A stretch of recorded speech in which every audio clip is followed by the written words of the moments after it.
నమస్తే. ప్రేమలో ఎదురయ్యే వైఫల్యం దీన్ని సాధారణంగా చాలామంది పెద్దగా పట్టించుకోరు కదా. బ్రేకప్ అయింది, కొన్నాళ్లకి సెట్ అయిపోతారులే అనుకుంటారు. కానీ అది నిజం కాదు. ఒక వ్యక్తి మనసుపై అది చూపే ప్రభావం చాలా భయంకరంగా ఉంటుంది. కొన్నిసార్లు ప్రాణాలు తీసుకునేంత తీవ్రంగా కూడా ఉండొచ్చు. ఈనాటి మన విశ్లేషణలో అసలీ నమ్మక ద్రోహం అనేది ఒక ప్రాణాంతకమైన మానసిక గాయంగా ఎలా మారుతుంది, దీని వెనుకున్న సైన్స్ ఏంటి అనేది చాలా లోతుగా మాట్లాడుకుందాం. ముందుగా ఒక చిన్న ఊర్లో ఉండే రాహుల్ అనే అబ్బాయి కథ గురించి తెలుసుకుందాం. చాలా మంచివాడు, ఎవ్వరికీ చిన్న హాని కూడా తలపెట్టని మనస్తత్వం. అలాంటి రాహుల్ జీవితంలోకి స్నేహ వచ్చింది. ఆమె నవ్వు చూసి మొదటి చూపులోనే గాఢంగా ప్రేమలో పడిపోయాడు. ఇంకంతే. తన ఫ్యామిలీ, తన కలలు, తన సంపాదించిన డబ్బు అన్నీ పక్కన పెట్టేసి ఆమెకే ఎక్కువ ప్రాధాన్యత ఇవ్వడం మొదలుపెట్టాడు. స్నేహ కూడా నువ్వే నా జీవితమని చెప్పడంతో ఇద్దరూ ఒకరికొకరు లోకంగా మారిపోయారు. అంత స్వచ్ఛంగా, ప్రాణానికి ప్రాణంగా ప్రేమించిన రాహుల్ చివరికు ఏమయ్యాడో తెలుసా?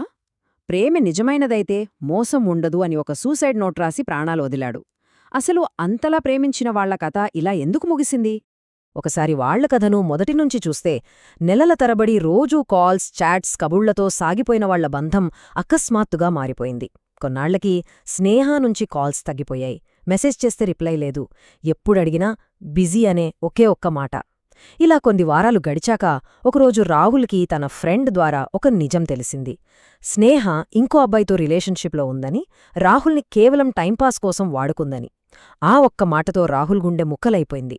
ప్రపంచం ఆగిపోయినట్లనిపించింది. ఆ రాత్రి వర్షంలో రోడ్డు మీద నడుస్తూ ఒంటరిగా విపరీతంగా ఏడ్చాడు. నేను నిజంగా ప్రేమించాను, కాని ఆమె నటించింది అని చివరి మెసేజ్ పెట్టి ఫోన్ స్విచ్ ఆఫ్ చేశాడు. మరుసటి రోజు ఉదయం ఒక బ్రిడ్జ్ దగ్గర అతని బైక్, ఆ పక్కనే ఉన్న నదిలో రాహుల్ ప్రాణాల్లేని దేహం కనిపించాయి. జేబులో తడిచిపోయిన ఒక చిన్న పేపర్ మీద ప్రేమ నిజమైనదైతే మోసముండదు అని రాసింది. ఈ వార్త విన్న స్నేహ జీవితాంతం గిల్టుతోనే మిగిలిపోయింది. ఎంత విషాదం కదా. రాహుల్ అనుభవించిన ఆ భయంకరమైన బాధను మనం కేవలం ఒక సాధారణ బ్రేకప్ బాధ అనలేం. అసలు ఒక మనిషి తన ప్రాణాలను తానే తీసుకునేంతన ఆ బాధ ఎందుకు మారుతుందంటే, క్లినికల్ పరంగా చూస్తే ఈ నమ్మకద్రోహం అనేది మనిషి మనస్సు మీద అత్యంత క్రూరమైన, లోతైన గాయం చేస్తుంది. దీన్నే సైకాలజీలో బిట్రియల్ ట్రామా లేదా నమ్మకద్రోహం వల్ల కలిగే మానసిక గాయమంటారు.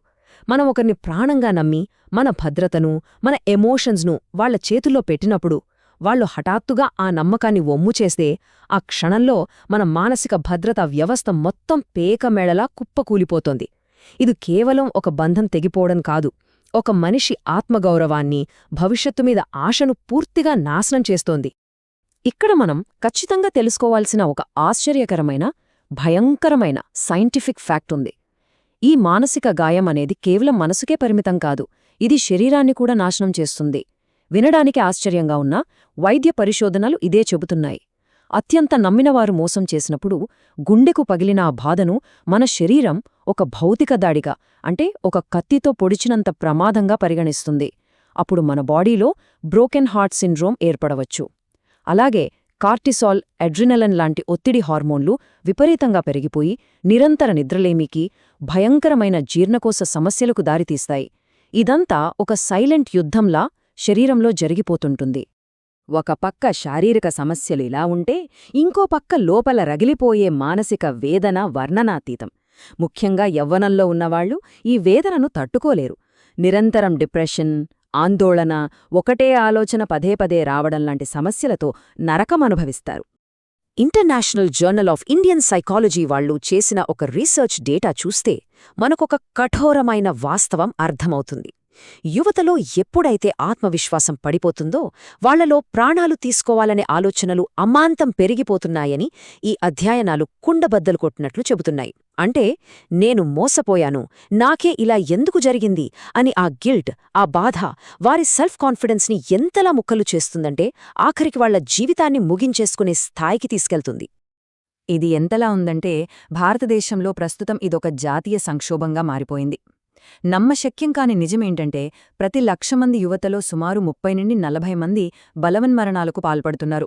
ఇందులో మెజారిటీ మరణాలు కేవలం ఈ లవ్ ఫెయిల్యూర్స్ వల్ల, బంధాలు తెగిపోవడం వల్ల వచ్చే మానసిక వేదన వల్లే జరుగుతున్నాయని డేటా స్పష్టంగా చూపిస్తోంది. అయితే ఇక్కడ ఇంకో ముఖ్యమైన విషయం మాట్లాడుకోవాలి. ఇలా నమ్మకద్రోహం ఎదురైనప్పుడు అందరూ ఒకేలా రియాక్ట్ అవ్వరు. ఈ బాధను ఎదుర్కోవడంలో పురుషులకి, మహిళలకి మధ్య చాలా స్పష్టమైన తేడాలుంటాయని సైకాలజిస్టులు వివరిస్తున్నారు. దీనికి ప్రధాన కారణం చిన్నప్పటి నుండి సమాజం వాళ్లను పెంచిన తీరే.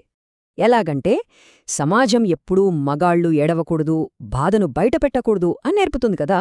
దాంతో పురుషులు తమ ఎమోషన్స్ని లోపలే అణిచివేసుకుంటారు. ఎవ్వరికీ చెప్పుకోలేక ఒంటరిగా కుమిలిపోతూ తప్పించుకునే ప్రవర్తన అలవర్చుకుంటారు. అదే మహిళల విషయానికొస్తే వాళ్లు కాస్త భిన్నంగా స్పందిస్తారు. తమ స్నేహితులో, కుటుంబ సభ్యులో ఎవరో ఒకరి మద్దతు తీసుకుంటారు. జరిగిన మోసం గురించి పదే పదే మాట్లాడుతూ తమలో ఉన్న ఆ బాధను బయటపెట్టేసి ఒక రిలీఫ్ ఫీలవుతారు.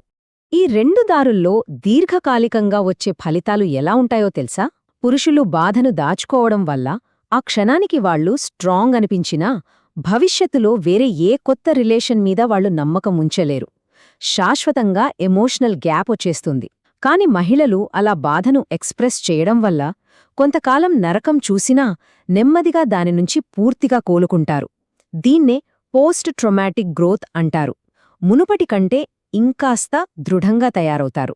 సరే, ఇలా గుండె ముక్కలైనప్పుడు, ఆ చీకటి ఆలోచనల సుడిగుండంలో ఇరుక్కుపోయినప్పుడు అసలు బయటపడే మార్గమే లేదా? ఖచ్చితంగా ఉంది. సైన్స్ అలాగే మానసిక నిపుణులు సూచించే కొన్ని పక్కా ఆచరణాత్మకమైన మార్గాలు ఇప్పుడు చూద్దాం. ఇందులో అత్యంత ప్రభావవంతమైనది కాగ్నిటివ్ బిహేవియరల్ థెరపీ లేదా సిబిటి. ఇది చాలా సింపుల్ అండ్ పవర్ఫుల్ టెక్నిక్. మొదటగా అసలు మనల్ని బాధపెడుతున్న ఆ నిర్దిష్టమైన పరిస్థితి ఏంటో గుర్తించాలి. తర్వాత మన మనసులో ఆటోమేటిక్గా వస్తున్న నెగటివ్ ఆలోచనలను ఒక పేపర్ మీద రాయాలి. ఆ తర్వాత ఆ ఆలోచనలు నిజమేనా అని లాజికల్గా, వాస్తవ ఆధారాలతో మనకు మనమే ఒక ప్రశ్న వేసుకోవాలి. ఇలా చేయడం వల్ల ఆ భావోద్వేగాల తుఫానును కంట్రోల్ చేసి మన మైండ్ మీద మనకు మళ్లీ గ్రిప్ వస్తుంది. ఒక్కరోజులో మ్యాజిక్లా జరిగిపోదు కానీ ప్రాక్టీస్ చేసే కొద్దీ మనల్ని మనం ఆ పాతాళ నుంచి బయటకు లాక్కోవచ్చు. ఇక్కడ బ్రేకప్ రికవరీ కమ్యూనిటీ వాళ్ళు చెప్పే ఒక మాట చాలా అద్భుతంగా ఉంటుంది. క్షమించడం అంటే మోసం చేసిన వాళ్ల తప్పును ఒప్పుకోవడం కాదు, వాళ్ళు చేసిన పాపాన్ని వదిలేయడం అంతకంటే కాదు.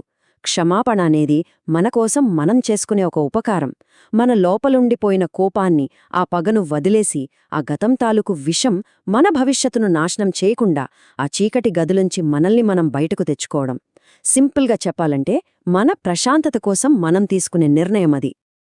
ఇక ముగించే ముందు మనం తీవ్రంగా ఆలోచించాల్సిన విషయం ఒకటుంది. నమ్మక ద్రోహం అనేది ప్రతిసారి రాహుల్ లాంటి వాళ్ల నిండు ప్రాణాలను బలి తీసుకోకుండా ఉండాలంటే మనం ఏం చెయ్యాలి? స్కూల్స్లో మ్యాథ్స్, సైన్స్ నేర్పిస్తున్నట్లుగానే ఇలాంటి ఇమోషనల్ ట్రామాలను ఎలా డీల్ చెయ్యాలి, విరిగిన మనస్సును ఎలా అతికించుకోవాలి అనే భావోద్వేగ స్థైర్యాన్ని సమాజంగా మనం ఎలా నేర్పించాలి?